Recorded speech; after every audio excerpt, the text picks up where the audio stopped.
सबको खुशियां है देने आया, नई सौगात लेके आया, विकास की बातें करने आया, मनोरंजन का पिटारा खोलने आया, सबको अपना बनाने ये है आया। Kotputli FM 101.9, Kotputli FM 101.9, Kotputli FM 101.9 FM। श्रोताओं, आज के अंतर्राष्ट्रीय नर्सेज दिवस पर हमारे साथ आकाशवाणी कोटपुतली के स्टूडियो में मौजूद हैं नर्सिंग ऑफिसर अतर सिंह जी। अतर सिंह जी जिला चिकित्सालय बहरोड में नर्सिंग ऑफिसर पद पर कार्यरत हैं। आज हम इनसे नर्सिंग कार्य से जुड़ी जानकारियों को जानेंगे कि किस तरह नर्सेज हमारे हॉस्पिटल्स में एक अहम भूमिका निभाते हैं। तो अतर सिंह जी, सबसे पहले आपका आकाशवाणी कोटपुतली के स्टूडियो में हार्दिक स्वागत है। नमस्कार। तो अतर सिंह जी, हमारा आज का सबसे पहला सवाल यह है कि आज का यह अंतर्राष्ट्रीय नर्सेज दिवस विश्व भर में मनाया जाता है। इसका क्या इतिहास है कि जो यह पूरे विश्व में खासकर स्वास्थ्य क्षेत्र में महत्वपूर्णता रखता है? अंतर्राष्ट्रीय नर्सेज दिवस 12 मई को मनाया जाता है और ये फ्लोरेंस नाइटिंगेल, जो कि नर्सेज की जन्मदात्री कहते हैं हम, उनके जन्म दिवस के उपलक्ष्य में मनाया जाता है। और विश्व की प्रथम नर्स फ्लोरेंस नाइटिंगेल थी और उन्हीं की प्रेरणा लेते हुए हम ये अंतर्राष्ट्रीय नर्सेज दिवस मनाते हैं। जी बिल्कुल अतर सिंह जी, आमतौर पर हमारे कोटपुतली में नर्सेज को कंपाउंडर भी कहा जाता है, तो क्या यह सही है? और एक नर्स का किस तरह से हॉस्पिटल में काम होता है, तो वो हमारे श्रोताओं को बताइए ताकि वे जान सकें कि एक नर्स भी हमारे स्वास्थ्य क्षेत्र को सफल बनाने में अहम भूमिका निभाते हैं। गगन जी, मैं आपको बताऊं कि कंपाउंडर कब कहते थे कि पहले अपने यहाँ आयुर्वेदिक पद्धति थी और यह कंपाउंड यानी कि वो मिक्सचर वगैरह से जो दवाइयाँ देते थे तो कंपाउंडर नाम जाना जाता। पहले आपने सुना होगा वैद्य होते थे और वैद्यों का असिस्टेंट जो होता था वो उनके कंपाउंड, उनके मिक्सचर, उनके रसायन जो मिलाते थे उनको कंपाउंडर कहते थे। इस हिसाब से बोलते हैं। बाकी नर्सेज भिन्न है। नर्सेज एलोपैथिक प्रणाली के ऊपर ही निर्भर होता है जी। नर्सेज 24/7 हॉस्पिटल के अंदर मरीज के टच में रहती है। हॉस्पिटल में ही नहीं, हम सामुदायिक क्षेत्र में भी जो नर्सेज हैं वो 24/7 मरीजों के टच में रहते हैं और एक मानवता के हिसाब से हम सेवा करते हैं जी। और विषम परिस्थिति जब अपने भी छोड़ जाते हैं उस टाइम नर्सेज उसका सहारा बनती हैं जी।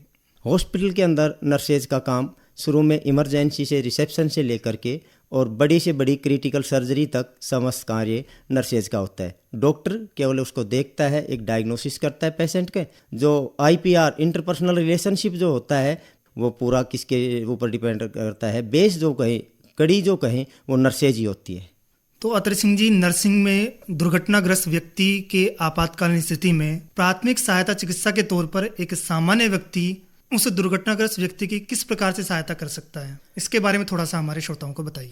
गगन जी, सबसे पहले तो सामान्य व्यक्ति को उस कंडीशन को देखना चाहिए, किस कंडीशन के अंदर मरीज है, उसको किस प्रकार की हेल्प चाहिए। हो सकता है कि उसको मानसिक रूप से ही कोई चोट पहुंची हो, मानसिक रूप से उसको अपन साइकोलॉजिकल सपोर्ट से ठीक कर सकते हैं। हो सकता है उसको ब्लीडिंग वगैरह ज़्यादा हो रही हो तो उसको हम प्रेशर बैंडेज वगैरह से ठीक कर सकते हैं। हो सकता है उसके सांस में दिक्कत हो तो उसकी पोजीशन वगैरह ठीक करके उसके रेस्पायरेशन के जो स्रोत हैं उनको हम क्लियर करके भी उसको ठीक कर सकते हैं। ये उसके ऊपर डिपेंड है। तो मैं आम श्रोताओं को कहना चाहता हूँ, पहले तो उस कंडीशन को देखें, मरीज की स्थिति क्या है, मरीज को किस चीज़ की आवश्यकता है, वो सब देख करके और उसके ऊपर डिपेंड करें। ये नहीं अब भाई उसके खून निकल रहा है और अपन उसको ऊपर से पानी पिला रहे हैं, नहीं। इसके अंदर क्या होगा, वो जो है वो एस्पिरेट कर जाएगा, वो श्वास नली में चला जाएगा। पानी अपन जो डालेंगे, सेमी कॉन्शियस है, अनकॉन्शियस है, मुंह में कभी भी पानी नहीं डालना चाहिए। वो सीधा श्वास नली में जाएगा और उससे उसके जकड़न होगी और वो फेफड़ों में जा करके मरीज की कंडीशन और अत्यधिक खराब होगी। अच्छा अतर सिंह जी, नर्स मरीजों को डॉक्टर द्वारा बताए अनुसार दवाइयाँ भी देते हैं, ड्रिप या इंजेक्शन भी लगाते हैं, मरहम पट्टी लगाते हैं जी। साथ ही चिकित्सा ऑपरेशंस के दौरान डॉक्टर्स के सहायक की भूमिका भी निभाते हैं। BP, तापमान, धड़कन की नियमित जांच करना और रिकॉर्ड संधारण भी करते हैं जी। तो इन नर्सिंग कार्यों में हमारे भारत में नर्सेज या नर्सिंग ऑफिसर्स को किन परेशानियों का सामना करना पड़ता है जिनमें सुधार की संभावना है? देखो, एक तो भीड़ अत्यधिक होती है। भीड़ अत्यधिक होने के कारण हमें काम जो हम चाहते हैं ना उस तरीके से नहीं कर सकते। भीड़ के डर के मारे जो भी आता है वो डायरेक्ट किस स्टेटस में होता है, नर्स के, बाकी पहले वो कंडीशन नहीं देखता। तो एक तो सुरक्षा महत्वपूर्ण है, नर्सेज की सुरक्षा होनी चाहिए, हॉस्पिटल के अंदर गार्ड होने चाहिए। पेशेंट की हम केयर करें, लेकिन जो भीड़ आती है, भीड़ तंत्र आता है, वो डायरेक्ट हमारे ऊपर हावी होता है, हमारे ऊपर इलीगल आरोप लगाता है। तो उनको अंदर हिसाब से हमें सुरक्षा की आवश्यकता है। अच्छा अतर सिंह जी, एक सवाल आता है कि कई बार लोग झोला छाप डॉक्टरों या वैद्यों से दवाइयाँ या पट्टियाँ या इंजेक्शन लगवा लेते हैं, तो वह किस तरह से हमारे लिए और उन लोगों के स्वास्थ्य के लिए खतरनाक है, इसको थोड़ा समझाइए। देखो, एज ए प्रोफेशनल नर्स हमारे लिए तो ये बड़े शर्म की बात है जब ये झोला छाप के पास जाते हैं।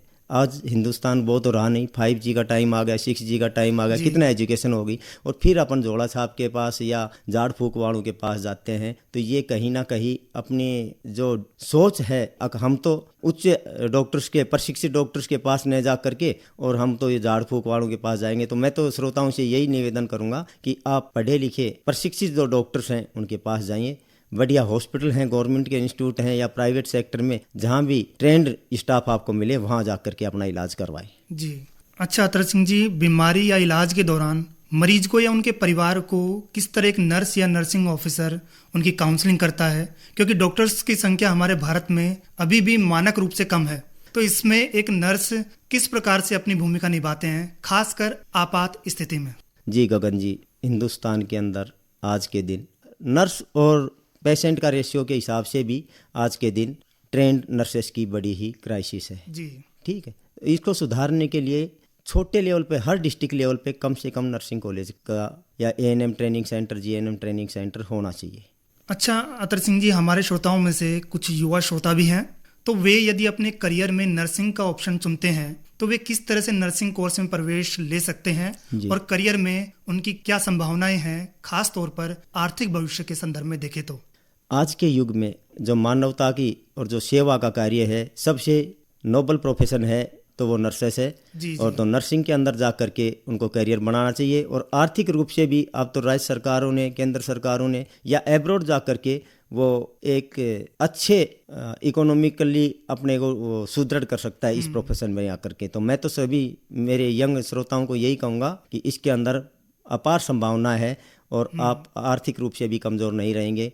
कर्म का कर्म और धर्म का धर्म दोनों इस प्रोफेशन में हैं। अब इसके अंदर प्रवेश लेने के लिए मिनिमम क्वालिफिकेशन 10+2 किसी भी स्ट्रीम से हो, और उसके बाद फर्स्ट ऑफ ऑल आती है सर्टिफिकेट कोर्स, जो कि ANM बोलते हैं, एक्जिलरी नर्स एंड मिडवाइफ्स, जो 2 साल का कोर्स होता है। +2 के बाद आप किसी भी डिस्ट्रिक्ट हॉस्पिटल में ANM का है, और नहीं तो कुछ प्राइवेट इंस्टीट्यूट भी करवा रही है, और ये इंडियन नर्सिंग काउंसिल से मान्यता प्राप्त संस्थाओं से ही करे। इसके बाद आता है GNM, ये 3.5 ईयर्स का होता है, ये डिप्लोमा कोर्सेज है, और ये हर डिस्ट्रिक्ट हॉस्पिटल के अंदर केंद्र सरकार की गाइडलाइन के अंदर चलाने का है। और यदि वहाँ भी इनको यदि प्रवेश नहीं मिलता है तो बहुत सारी इंडियन नर्सिंग काउंसिल से मान्यता प्राप्त संस्थाओं से ये आप एडमिशन ले सकते हैं। इसके बाद आती है बैचलर डिग्री।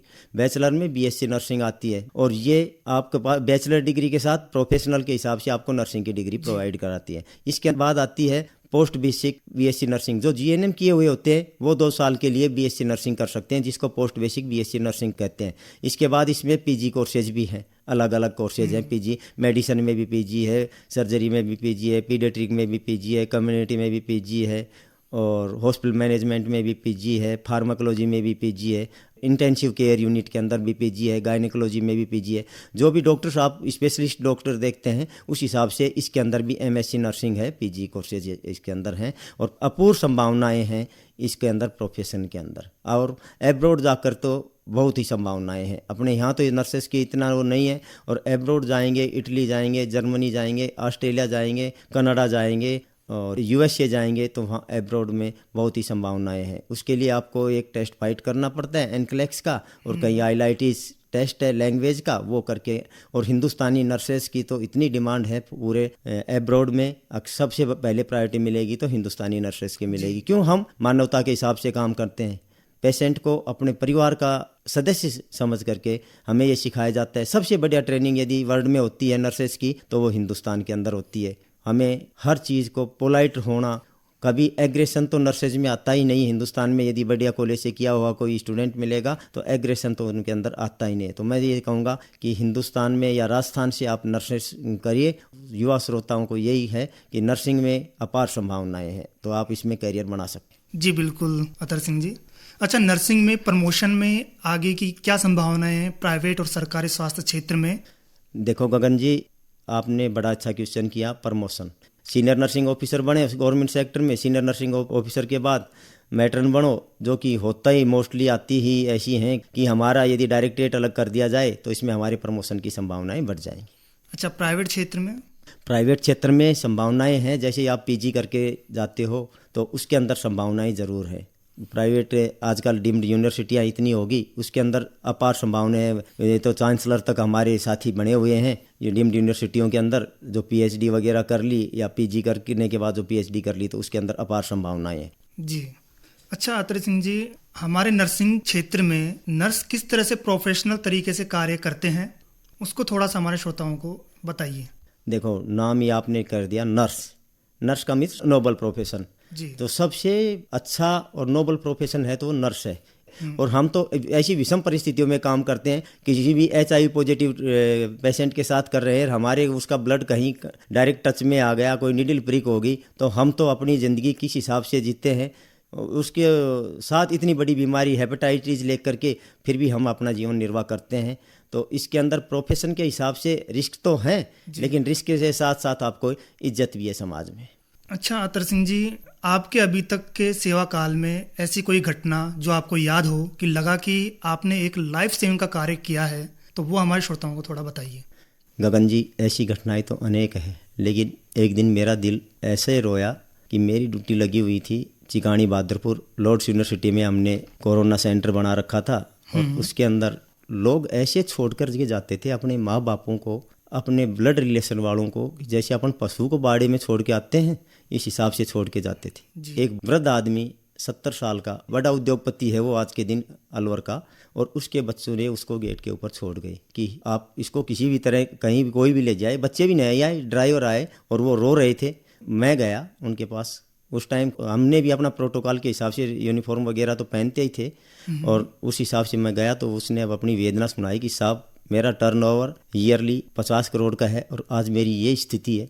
और उसकी हमने सेवा की और वो डिस्चार्ज होकर के अब तक हमारे उसके साथ बढ़िया संबंध है, पारिवारिक संबंध है। लेकिन वो दिन याद करता है तो वो भावनात्मक रूप से हमसे जुड़ा हुआ है। जी बिल्कुल। अंत में अतर सिंह जी, कोई ऐसी महत्वपूर्ण बात जो हमारे इस बातचीत में रह गई हो तो आप हमारे श्रोताओं को बताएं, और इस अंतर्राष्ट्रीय नर्सेज दिवस पर आपके साथी नर्सिंग ऑफिसर्स के लिए कोई संदेश और आने वाले युवा वर्ग को कोई नसीहत दे सकें तो जरूर बताएं। देखो, अब की बार जो ये नर्सेस वीक मनाया जा रहा है, इसका जो थीम है our nurses are our future, मुझे बड़ी ही पसंद आई। और मैं अपने समस्त नर्सिंग ऑफिसर्स व नर्सेज प्रोफेशन के साथियों को अंतर्राष्ट्रीय नर्सेज दिवस की हार्दिक बधाई एवं शुभकामनाएं दे रहा हूं। और मैं उनसे ये कामना करता हूं, उनसे ये रिक्वेस्ट करता हूं कि पब्लिक के अंदर नर्सेज की छवि को दो मिलने होने दें। जी बिल्कुल। तो श्रोताओं, आज के अंतर्राष्ट्रीय नर्सेज दिवस पर हमारी विशेष बातचीत हुई नर्सिंग ऑफिसर अतर सिंह जी से। इन्होंने हमें नर्सिंग कार्य के बारे में बताया कि किस तरह ये हमारे स्वास्थ्य क्षेत्र में महत्वपूर्ण है, उसके बारे में बताया। नर्सिंग में करियर की क्या संभावनाएं ये भी बताया, और साथ ही प्राथमिक चिकित्सा के बारे में भी बताया। तो अतर सिंह जी, आप हमारे आकाशवाणी के स्टूडियो में पधारे और हमारे श्रोताओं को जो सारगर्भित जानकारी दी, उसके लिए आपका बहुत बहुत धन्यवाद।